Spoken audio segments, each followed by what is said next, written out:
ದ್ವಿತೀಯ PUCಯ ಸಮಾಜಶಾಸ್ತ್ರಕ್ಕೆ ಸಂಬಂಧಿಸಿದಂತಹ ಸಂಪೂರ್ಣವಾದಂತಹ ಪ್ರಶ್ನೋತ್ತರಗಳು ಈ ಒಂದು ಅವಧಿಯಲ್ಲಿ ಅಧ್ಯಾಯ 5ಕ್ಕೆ ಸಂಬಂಧಿಸಿದಂತಹ ಒಂದು ಪ್ರಶ್ನೋತ್ತರಗಳನ್ನು ನೋಡೋಣ. ಇಂದಿನ ವಿಡಿಯೋಗಳಲ್ಲಿ ನಾನು ಅಧ್ಯಾಯ 4ರವರೆಗಿನ ಪ್ರಶ್ನೋತ್ತರಗಳನ್ನು ಕೊಟ್ಟಿದ್ದೇನೆ. ಈ ಒಂದು ವಿಡಿಯೋದಲ್ಲಿ ಗ್ರಾಮಗಳ ಬದಲಾವಣೆ, ಅಭಿವೃದ್ಧಿ ಮತ್ತು ಭಾರತದಲ್ಲಿ ನಗರೀಕರಣವನ್ನು ಕುರಿತಾದಂತಹ ಒಂದು ಪ್ರಶ್ನೋತ್ತರವನ್ನು ನೀಡೋಣ. ಮೊದಲನೆಯದಾಗಿ 1 ಅಂಕದ ಪ್ರಶ್ನೋತ್ತರಗಳು. ಗ್ರಾಮೀಣ ಅಧ್ಯಯನವನ್ನ ಕೈಗೊಂಡ ಒಬ್ಬರು ಸಮಾಜಶಾಸ್ತ್ರಜ್ಞರನ್ನ ಹೆಸರಿಸಿ ಅಂತ ಕೇಳಿದರೆ AR ದೇಸಾಯಿ ಮತ್ತು ಡಾಕ್ಟರ್ MN ಶ್ರೀನಿವಾಸರವರು 1 ಅಂಕದ ಪ್ರಶ್ನೆಗೆ ಒಂದನ್ನು ಬರೆದ್ರೆ ಸಾಕಾಗುತ್ತೆ. ಇನ್ನು ರೂರಲ್ ಸೋಷಿಯಾಲಜಿ ಇನ್ ಇಂಡಿಯಾ ಗ್ರಂಥದ ಸಂಪಾದಕರು ಯಾರು ಅಂದರೆ AR ದೇಸಾಯಿರವರು. ನಗರೀಕರಣ ಎಂದರೇನು ಅಂತ ಇದೆ. ಗ್ರಾಮಗಳ ವಲಸೆಯಿಂದ ನಗರದಲ್ಲಿ ಜನಸಂಖ್ಯೆ ಹೆಚ್ಚಾಗಿ ನಗರಗಳು ಬೆಳವಣಿಗೆ ಹೊಂದುವಂಥದ್ದೇ ನಗರೀಕರಣ. ಪ್ರಾಚೀನ ಭಾರತದ ಒಂದು ನಗರದ ಹೆಸರನ್ನು ತಿಳಿಸಿ ಅಂತ ಕೇಳಿದರೆ ಅದು ಹರಪ್ಪ ಮತ್ತು ಮೊಹೆಂಜೊದಾರೋ. ಗ್ರಾಮೀಣ ಸಮುದಾಯದ ಯಾವುದಾದರೂ ಒಂದು ಸಮಸ್ಯೆಯನ್ನು ತಿಳಿಸಿ ಅಂತ ಕೇಳಿದರೆ ಸಾಮಾಜಿಕ ಸಮಸ್ಯೆಗಳು, ಆರ್ಥಿಕ ಸಮಸ್ಯೆ ಮತ್ತು ಕೃಷಿ ಸಮಸ್ಯೆ. ಭಾರತೀಯ ಗ್ರಾಮಗಳ ಪುಟ್ಟ ಗಣರಾಜ್ಯಗಳು ಎಂದವರು ಯಾರು ಅಂತ ಇದೆ. ಅದು ಚಾರ್ಲ್ಸ್ ಮೆಟಕಾಫ್ ಅನ್ನುವಂಥದ್ದು.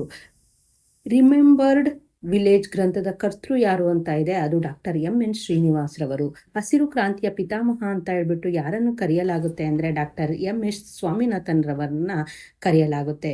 CDPಯನ್ನು ವಿಸ್ತರಿಸಿ ಅಂತ ಕೇಳಿದರೆ ಕಮ್ಯುನಿಟಿ ಡೆವಲಪ್ಮೆಂಟ್ ಪ್ರೋಗ್ರಾಮ್ ಅಂತ, ಅಂದರೆ ಸಮುದಾಯದ ಅಭಿವೃದ್ಧಿಯ ಕಾರ್ಯಕ್ರಮ ಅಂತ. IRDPಯನ್ನು ವಿಸ್ತರಿಸಿ ಅಂತ ಕೇಳಿದರೆ ಇಂಟಿಗ್ರೇಟೆಡ್ ರೂರಲ್ ಡೆವಲಪ್ಮೆಂಟ್ ಪ್ರೋಗ್ರಾಮ್ ಅನ್ನುವಂತಹದ್ದು. ಇದು ಸಮಗ್ರ ಗ್ರಾಮೀಣ ಅಭಿವೃದ್ಧಿ ಯೋಜನೆ ಅಂತ ಹೇಳ್ಬಿಟ್ಟು ಕನ್ನಡದಲ್ಲಿ ಕರೀತಾರೆ. SEZ ಅನ್ನು ವಿಸ್ತರಿಸಿ ಅಂತ ಕೇಳಿದರೆ ಸ್ಪೆಷಲ್ ಎಕನಾಮಿಕ್ ಝೋನ್ ಅಂತ, ಅಂದರೆ ವಿಶೇಷ ಆರ್ಥಿಕ ವಲಯ ಅಂತ. ಇನ್ನು MGNAREGA ಕಾರ್ಯಕ್ರಮವನ್ನು ಯಾವ ವರ್ಷ ಜಾರಿಗೊಳಿಸಲಾಯಿತು ಅಂತ ಕೇಳಿದರೆ ಅದು 2005ರಲ್ಲಿ ಜಾರಿಯನ್ನು ಗೊಳಿಸಲಾಗುತ್ತೆ. ಇನ್ನು ಕೊಳಚೆ ಪ್ರದೇಶದ ಒಂದು ಸಮಸ್ಯೆಯನ್ನು ತಿಳಿಸಿ ಅಂತ ಕೇಳಿದರೆ ಮೂಲಭೂತ ಸೌಕರ್ಯಗಳ ಕೊರತೆ, ಸಾಮಾಜಿಕ ಪ್ರತ್ಯೇಕತೆ.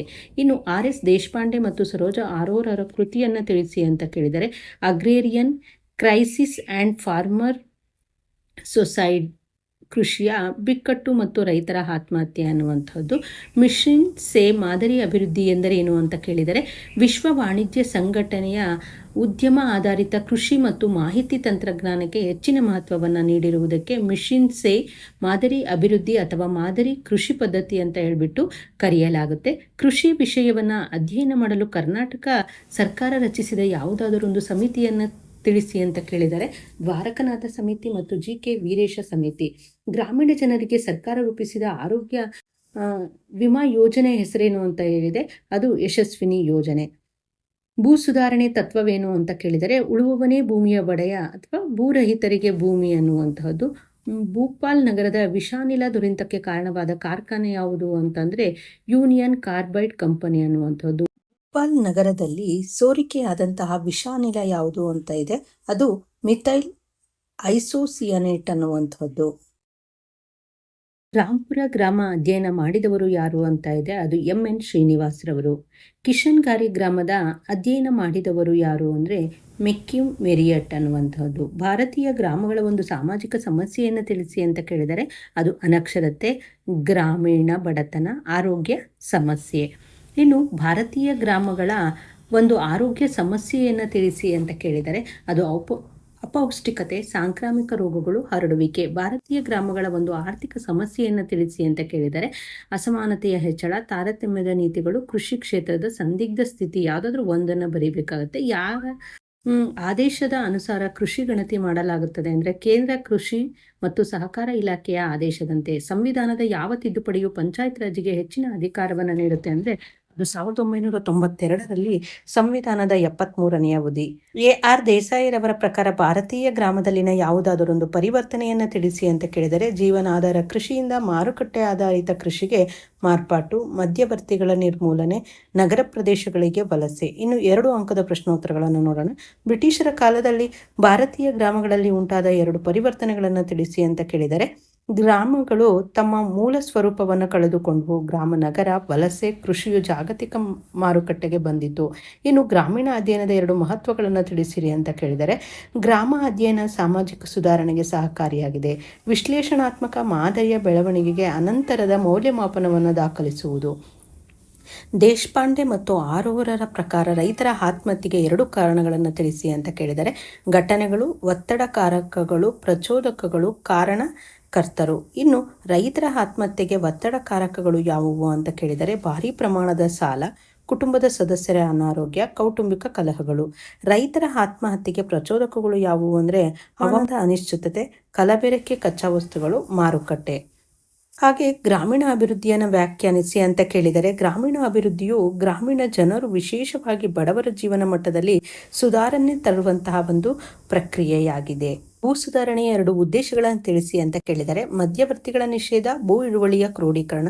ಇನ್ನು ಪ್ರಜಾಪ್ರಭುತ್ವದ ವಿಕೇಂದ್ರೀಕರಣ ಎಂದರೇನು ಅಂತ ಕೇಳಿದರೆ, ಪಂಚಾಯತ್ ರಾಜ್ ವ್ಯವಸ್ಥೆ ಪ್ರಜಾಪ್ರಭುತ್ವದ ಮೂಲ ಘಟಕವಾಗಿ ರಾಜಕೀಯದಲ್ಲಿ ಕ್ರಿಯಾಶೀಲವಾಗಿ ಭಾಗವಹಿಸುವುದಕ್ಕೆ ಪ್ರಜಾಪ್ರಭುತ್ವ ವಿಕೇಂದ್ರೀಕರಣ ಅಂತ ಹೇಳ್ಬಿಟ್ಟು ಕರೆಯಲಾಗುತ್ತೆ. ಗ್ರಾಮ ಪಂಚಾಯಿತಿಯ 2 ಕಾರ್ಯಗಳನ್ನು ತಿಳಿಸಿ ಅಂತ ಕೇಳಿದರೆ, ಕುಡಿಯುವ ನೀರಿನ ಸೌಲಭ್ಯ ಪೂರೈಸುವುದು, ಸಣ್ಣ ನೀರಾವರಿ ನಿರ್ವಹಣೆ. ಇನ್ನು ಕೊಳಚೆ ಪ್ರದೇಶಗಳ ಬೆಳವಣಿಗೆಗೆ 2 ಕಾರಣಗಳನ್ನು ಕೊಡಿ ಅಂತ ಕೇಳಿದರೆ, ನಗರ ಜೀವನ ಶೈಲಿ, ನಗರದಲ್ಲಿ ಉದ್ಯೋಗಗಳ ಲಭ್ಯತೆ, ವಸತಿ ಬೇಡಿಕೆಗಳನ್ನು ಪೂರೈಸಲಾದಂತಹ ಸ್ಥಿತಿ.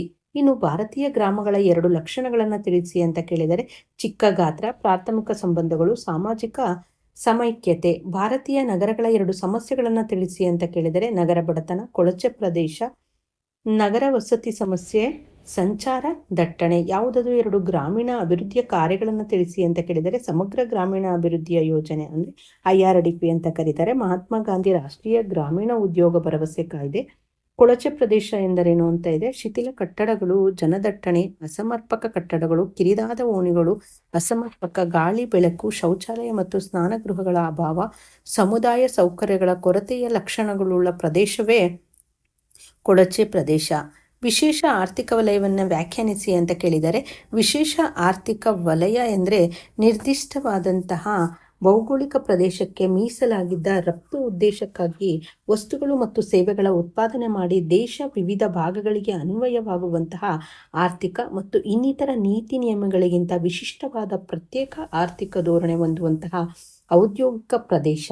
ಕೃಷಿ ಸಂಬಂಧಿತ ವೃತ್ತಿಗಳನ್ನು ತಿಳಿಸಿರಿ ಅಂತ ಕೇಳಿದರೆ, ಪಶುಪಾಲನೆ, ಮೀನುಗಾರಿಕೆ, ಜೇನುಗಾರಿಕೆ, ಗುಡಿ ಕೈಗಾರಿಕೆಗಳು. ಇನ್ನು 5 ಅಂಕದ ಪ್ರಶ್ನೋತ್ತರಗಳು. ಗ್ರಾಮದ ಲಕ್ಷಣಗಳನ್ನು ತಿಳಿಸಿ ಅಂತ ಕೇಳಿದರೆ, ಚಿಕ್ಕ ಗಾತ್ರವನ್ನು ಹೊಂದಿರುವಂತಹದ್ದು, ಪ್ರಾಥಮಿಕ ಸಂಬಂಧಗಳು, ಸಾಮಾಜಿಕ ಸಮೈಕ್ಯತೆ, ಅನೌಪಚಾರಿಕ ನಿಯಂತ್ರಣ, ಕೃಷಿ ಮತ್ತು ಕೃಷಿ ಸಂಬಂಧಿತ ವೃತ್ತಿಗಳು, ನೆರೆಹೊರೆ ಮತ್ತು ಸರಳ ಜೀವನ, ಗ್ರಾಮ ಸ್ವಾಯತ್ತತೆ. ಇವುಗಳ ಕುರಿತು ವಿವರಣೆಯನ್ನ ಬರಿಬೇಕಾಗುತ್ತೆ 5 ಅಂಕದ ಪ್ರಶ್ನೋತ್ತರಗಳಿಗೆ. ಇನ್ನು ಗ್ರಾಮ ಅಧ್ಯಯನದ ಮಹತ್ವವನ್ನು ತಿಳಿಸಿ ಅಂತ ಕೇಳಿದರೆ, ಕ್ಷೇತ್ರ ಕಾರ್ಯ ಅಧ್ಯಯನ ಆಧಾರಿತ ಅಧ್ಯಯನಗಳ ದೋಷಗಳಿಗೆ ಪರಿಹಾರವನ್ನು ಒದಗಿಸುತ್ತದೆ. ಪರಿವರ್ತನೆ ಮತ್ತು ಉದ್ದೇಶಪೂರ್ವಕ ಪ್ರತಿರೋಧನೆ, ಸಾಹಿತ್ಯಿಕ ಪೂರ್ವಗ್ರಹ, ಅನಂತರದ ಮೌಲ್ಯಮಾಪನವನ್ನು ದಾಖಲಿಸುವುದು, ವಿಶ್ಲೇಷಣಾತ್ಮಕ ಮಾದರಿಯ ಬೆಳವಣಿಗೆ, ಸಾಮಾಜಿಕ ಸುಧಾರಣೆಗೆ ಸಹಕಾರಿ. ಇನ್ನು ಭಾರತೀಯ ಗ್ರಾಮಗಳ ಸಾಮಾಜಿಕ ಸಮಸ್ಯೆಗಳನ್ನು ಪಟ್ಟಿ ಮಾಡಿರಿ ಅಂತ ಕೇಳಿದರೆ, ಅನಕ್ಷರತೆ, ಗ್ರಾಮೀಣ ಬಡತನ, ಆರೋಗ್ಯ ಸಮಸ್ಯೆಗಳು. ಈ ಅಂಶಗಳನ್ನು ಕುರಿತು ವಿವರಣೆಯನ್ನು ಬರೀಬೇಕು. ಇನ್ನು ಭಾರತೀಯ ಗ್ರಾಮಗಳ ಕೃಷಿ ಮತ್ತು ಆರ್ಥಿಕ ಸಮಸ್ಯೆಗಳನ್ನು ಪಟ್ಟಿ ಮಾಡಿರಿ ಅಂತ ಕೇಳಿದರೆ, ಅಸಮಾನತೆ ಹೆಚ್ಚಳದ ಕುರಿತಾಗಿ ಬರೀಬೇಕು, ತಾರತಮ್ಯದ ನೀತಿಗಳನ್ನು ಕುರಿತಾಗಿ ಬರೀಬೇಕು. ಇನ್ನು ಕೃಷಿ ಕ್ಷೇತ್ರದ ಸಂದಿಗ್ಧ ಸ್ಥಿತಿ, ವ್ಯವಸಾಯಕ್ಕೆ ತಗಲುವಂತಹ ಖರ್ಚಿನ ಹೆಚ್ಚಳ ಮತ್ತು ಪರಿಸರ ನಾಶ, ರಾಜ್ಯದಿಂದ ಕಲ್ಯಾಣ ಕಾರ್ಯಕ್ರಮಗಳನ್ನು ಉದ್ದೇಶಪೂರ್ವಕವಾಗಿ ಹಿಂಪಡೆಯುವಂತಹದ್ದು, ಜಾಗತೀಕರಣದ ಸ್ಪರ್ಧೆ ಮತ್ತು ಬಂಡವಾಳಶಾಹಿಗಳಿಂದಾಗುವ ಶೋಷಣೆ, ಸಂಕೀರ್ಣ ಬ್ಯಾಂಕಿಂಗ್ ನಿಯಮಗಳು ಮತ್ತು ಸಾಂಸ್ಥಿಕ ಮೂಲಗಳಿಂದ ಸಾಲದ ಅಲಭ್ಯತೆ, ಸಹಕಾರಿ ವಲಯದ ವೈಪ್ಯತೆ, ಅಂತರ್ಜಾಲದ ಮೇಲಿನ ಅತಿಯಾದ ಅವಲಂಬನೆ, ಬರಪೀಡಿತ ಪ್ರದೇಶಗಳ ಹೆಚ್ಚಳ. ಈ ಅಂಶಗಳನ್ನು ಕುರಿತು ವಿವರಣೆಯನ್ನು ಬರೀಬೇಕಾಗುತ್ತೆ. ಇನ್ನು ಭಾರತೀಯ ಗ್ರಾಮಗಳ ಮೇಲೆ ಬ್ರಿಟಿಷ್ ಆಳ್ವಿಕೆಯ ಪ್ರಭಾವವನ್ನು ಚರ್ಚಿಸಿ ಅಂತ ಕೇಳಿದರೆ, ಬ್ರಿಟಿಷ್ ಆಡಳಿತದ ಪರಿಣಾಮಗಳು.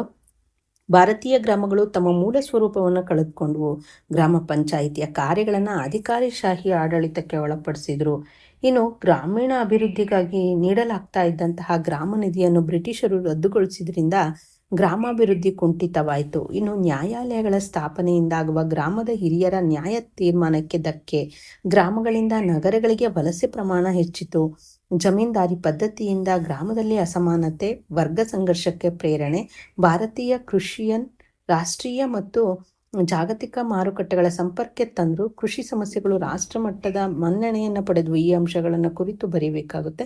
ಇನ್ನು ನಗರ ಸಮಸ್ಯೆಗಳಿಗೆ ಪರಿಹಾರಗಳನ್ನು ಸೂಚಿಸಿ ಅಂತ ಕೇಳಿದರೆ ನಗರ ವ್ಯವಸ್ಥಿತ ಬೆಳವಣಿಗೆ ಮತ್ತು ಉದ್ಯೋಗಾವಕಾಶಗಳ ಸೃಷ್ಟಿ, ಗ್ರಾಮೀಣ ಪ್ರದೇಶದಲ್ಲಿ ಉದ್ಯೋಗಾವಕಾಶಗಳನ್ನು ಕಲ್ಪಿಸಿ ನಗರ ವಲಸೆ ತಡೆಯುವಂತಹದ್ದು, ಹಿಂದುಳಿದ ಪ್ರದೇಶದಲ್ಲಿ ಕೈಗಾರಿಕೆಗಳನ್ನು ಸ್ಥಾಪಿಸಲು ಪ್ರೋತ್ಸಾಹಿಸುವುದು, ನಗರ ಅಭಿವೃದ್ಧಿಗೆ ಸ್ವಂತ ಹಣಕಾಸಿನ ಮೂಲವನ್ನು ಹುಡುಕಿಕೊಳ್ಳುವುದು, ಖಾಸಗಿ ಕಂಪನಿಗಳ ಸಹಯೋಗದೊಂದಿಗೆ ವ್ಯವಸ್ಥಿತ ವಸತಿ ಯೋಜನೆಯನ್ನು ರೂಪಿಸುವುದು, ಉತ್ತಮ ಸಾರಿಗೆಗಳಿಗಾಗಿ ಖಾಸಗಿ ಸಾರಿಗೆಯನ್ನು ಪ್ರೋತ್ಸಾಹಿಸುವುದು, ಅಧಿಕಾರಿಗಳು ಚುನಾಯಿತ ಪ್ರತಿನಿಧಿಗಳು ಪ್ರಾಮಾಣಿಕವಾಗಿ ಜವಾಬ್ದಾರಿಯಿಂದ ಕಾರ್ಯನಿರ್ವಹಿಸುವಂಥದ್ದು. ಇನ್ನು MGNAREGA ಕಾರ್ಯಕ್ರಮದ ಮಹತ್ವವನ್ನು ತಿಳಿಸಿ ಅಂತ ಕೇಳಿದರೆ ಮಹಾತ್ಮ ಗಾಂಧೀಜಿ ರಾಷ್ಟ್ರೀಯ ಗ್ರಾಮೀಣ ಉದ್ಯೋಗ ಭರವಸೆಯ ಕಾಯ್ದೆ ಇದನ್ನು 2005ರಲ್ಲಿ ಜಾರಿಗೊಳಿಸಿದ್ದು, ಅದರ ಉದ್ದೇಶಗಳೆಂದರೆ 100 ದಿನಗಳ ಕೂಲಿ ನೀಡುವಂತಹ ಉದ್ಯೋಗಾವಕಾಶಗಳನ್ನು ನೀಡುವಂತಹದ್ದು. ಹಾಗೆ ಉದ್ಯೋಗ ನೀಡದಿದ್ದರೆ ನಿರುದ್ಯೋಗ ಭತ್ಯೆಯನ್ನು ನೀಡುವುದು, ಉತ್ಪಾದಕ ಆಸ್ತಿಗಳನ್ನು ಸೃಷ್ಟಿಸುವುದು, ಗ್ರಾಮ ನಗರ ವಲಸೆ ತಡೆಯುವುದು, ಮಹಿಳಾ ಸಬಲೀಕರಣ, ಜಲ ಸಂರಕ್ಷಣೆ, ಅರಣ್ಯನಾಶ ತಡೆಯುವುದು, ಭೂಮಿಯ ಅಭಿವೃದ್ಧಿ, ಗ್ರಾಮಗಳ ನಡುವೆ ಸಂಪರ್ಕ ಕಲ್ಪಿಸುವುದು.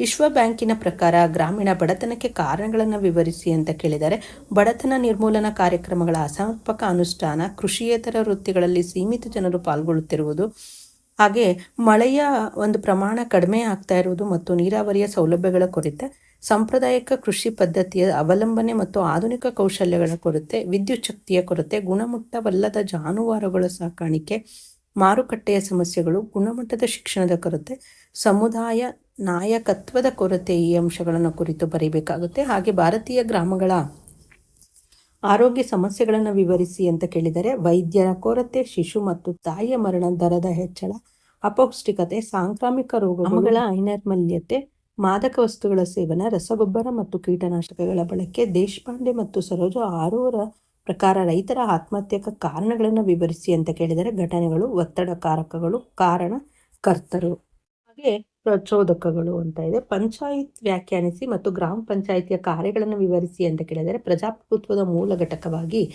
ಗ್ರಾಮೀಣ ಜನರು ರಾಜಕೀಯದಲ್ಲಿ ಕ್ರಿಯಾಶೀಲರಾಗಿ ಭಾಗವಹಿಸಲು ಅವಕಾಶ ನೀಡುವಂತಹ ಅಧಿಕಾರ ವಿಕೇಂದ್ರೀಕರಣ ವ್ಯವಸ್ಥೆಯನ್ನು ಪಂಚಾಯತ್ ರಾಜ್ ಅಂತ ಹೇಳ್ಬಿಟ್ಟು ಕರೀತಾರೆ.